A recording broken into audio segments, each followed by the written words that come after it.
નમસ્કાર મિત્રો, સ્વાગત છે તમારું એચએનજીયુ સ્ટડી પોઈન્ટ યુટ્યુબ ચેનલના એક નવા વિડીયોમાં. શિક્ષક બનવા માંગતા તમામ ઉમેદવારો માટે ખૂબ જ મોટા સમાચાર સામે આવી રહ્યા છે. રાજ્ય પરીક્ષા બોર્ડ દ્વારા ટાટ સેકન્ડરી માટેનું ઓફિશિયલ નોટિફિકેશન જે છે એ જાહેર કરી દેવામાં આવ્યું છે. ટાટ હાયર સેકન્ડરી માટે અત્યારે જે છે એ ફોર્મ ભરાઈ રહ્યા છે, તો સાથે સાથે રાજ્ય પરીક્ષા બોર્ડ દ્વારા ટાટ સેકન્ડરીનું નોટિફિકેશન છે એ પણ જાહેર કરી દેવામાં આવ્યું છે. તો આજના આ વિડીયોની અંદર આપણે ટાટ સેકન્ડરી એક્ઝામ વિશેની સંપૂર્ણ માહિતી જોવાના છીએ. ઓનલાઈન ફોર્મ ભરવાની તારીખો, પરીક્ષાની તારીખો, મુખ્ય પરીક્ષાની તારીખો, અભ્યાસક્રમ, લાયકાત અને વયમર્યાદા સંપૂર્ણ ચર્ચા આપણે આજના આ વિડીયોની અંદર કરીશું. તો હવે શરૂ કરીએ આજનો આ વિડીયો. તો એના માટે તમે જોઈ શકો છો, રાજ્ય પરીક્ષા બોર્ડ શિક્ષક અભિરુચિ કસોટી માધ્યમિક 2026 જાહેરનામું, teacher aptitude test secondary 2026 notification તારીખ 12/2/2026 ના રોજ જે છે એ આ ઓફિશિયલ નોટિફિકેશન છે એ જાહેર કરી દેવામાં આવ્યું છે. અને અહીંયા જે છે એના વિશેની તમામ ઇન્ફોર્મેશન આપવામાં આવેલી છે. અને જે છે એ રાજ્ય પરીક્ષા બોર્ડ દ્વારા સરકારી અને ખાનગી માધ્યમિક શાળાઓમાં જે છે એ શિક્ષણ સહાયકની ભરતી કરવા માટે જે છે એ ટીચર એપ્ટિટ્યુડ ટેસ્ટ સેકન્ડરી જે છે એ યોજવામાં આવે છે. અને એના માટે જે છે એ ઇન્ફોર્મેશન અહીંયા આપવામાં આવેલી છે પ્રમાણે જાહેરનામું પ્રસિદ્ધ કર્યાની તારીખ 12/2/2026. ઉમેદવારો માટે ઓનલાઈન રજીસ્ટ્રેશન ફોર્મ ભરવાનો સમયગાળો 18/2/2026 થી તારીખ 27/2/2026. ટાટ હાયર સેકન્ડરી માટે જે છે અત્યારે ફોર્મ ભરાઈ રહ્યા છે, અને એનું ફોર્મ કેવી રીતે ભરવું એ વિડીયોની લિંક નીચે ડિસ્ક્રિપ્શન બોક્સની અંદર આપવામાં આવેલી છે. ઓનલાઈન ફી ભરવાનો સમયગાળો 18/2/2026 થી તારીખ 28/2/2026. પ્રાથમિક પરીક્ષા બહુ વિકલ્પ સ્વરૂપ તારીખ એટલે કે એમસીક્યુ આધારિત તમારી જે છે એ પ્રાથમિક પરીક્ષા લેવામાં આવશે, તો એની તારીખ જે છે એ 26/4/2026 રહેશે. અને તમારી જે મુખ્ય ડિસ્ક્રિપ્ટિવ મેઇન્સ એક્ઝામ લેવામાં આવે છે એ જે છે એ જૂન 2026 ની અંદર લેવામાં આવશે. તો તારીખ 18/2/2026 થી તારીખ 27/2/2026 દરમિયાન તમે જે છે એ ટાટ સેકન્ડરી માટે ઓનલાઈન ફોર્મ ભરી શકશો. અને તારીખ 26/4/2026 ના રોજ જે છે એ આ ટાટ સેકન્ડરીની પરીક્ષા છે એ લેવામાં આવશે.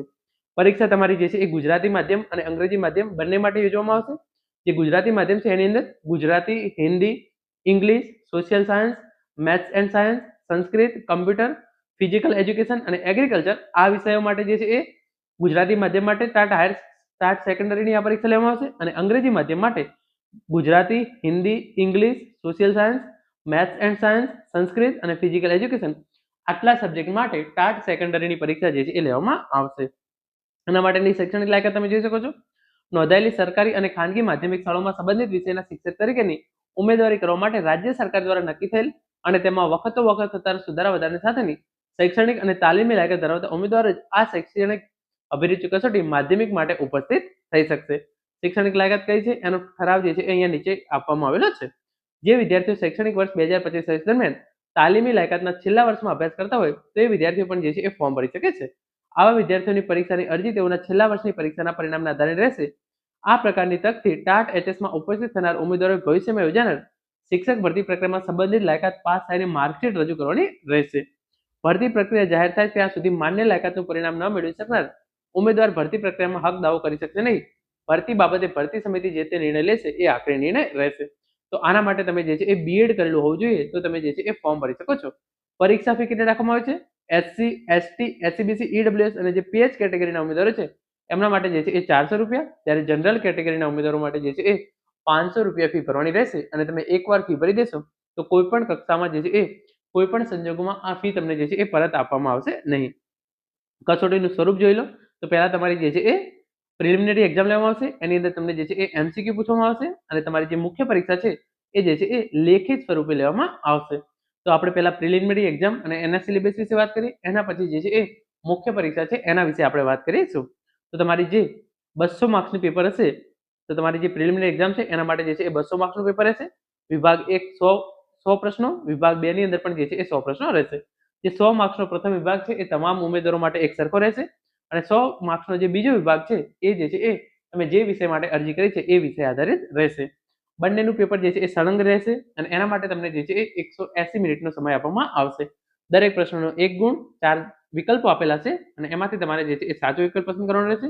0.25 તમારું જે છે એ નેગેટિવ માર્કિંગ પણ ટાટ સેકન્ડરીની પરીક્ષાની અંદર રહેશે. તો પહેલો જે વિભાગ છે એની અંદર સામાન્ય અભ્યાસ 100 પ્રશ્નો 100 ગુણ, સામાન્ય જ્ઞાન અને શિક્ષણના વર્તમાન પ્રવાહો 20 પ્રશ્નો અને 20 ગુણ રહેશે.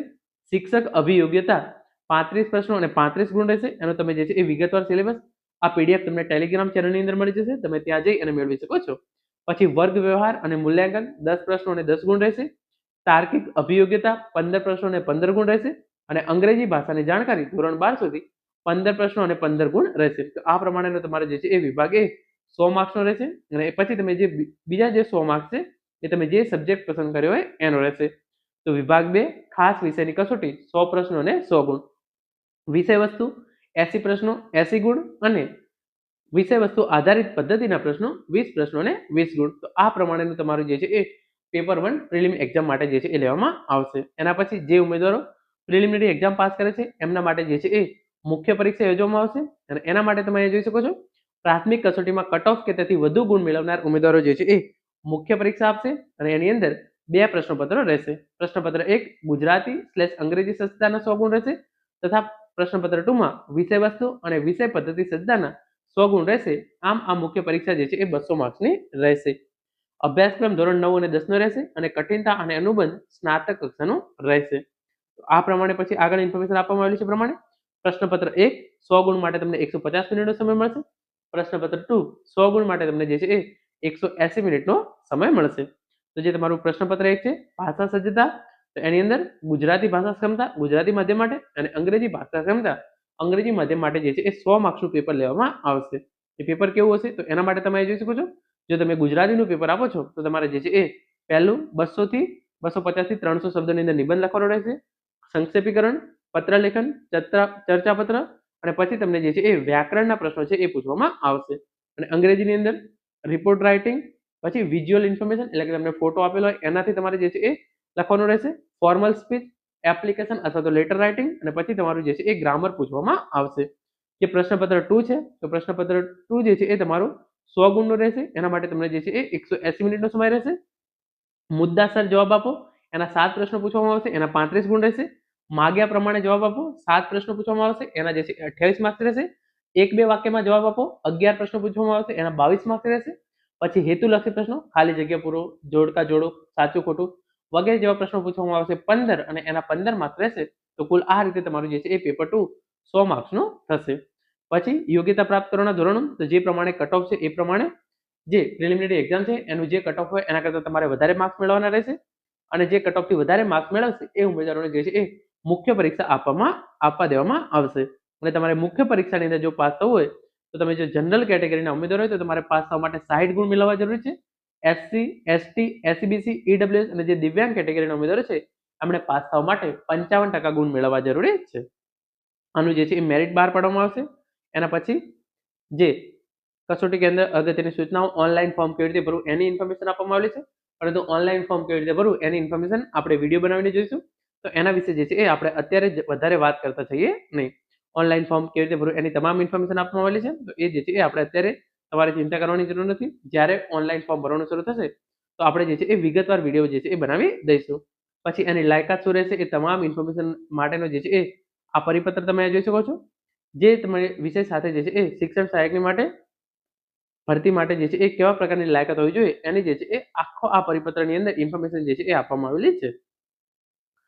હાલની જોગવાઈ શું છે, નવી જોગવાઈ શું છે એની જે છે એ તમામ ઇન્ફોર્મેશન અહીંયા આ પરિપત્રની અંદર આપવામાં આવેલી છે. તો આજના આ વિડીયોની અંદર આપણે આટલું જ રાખીએ છીએ.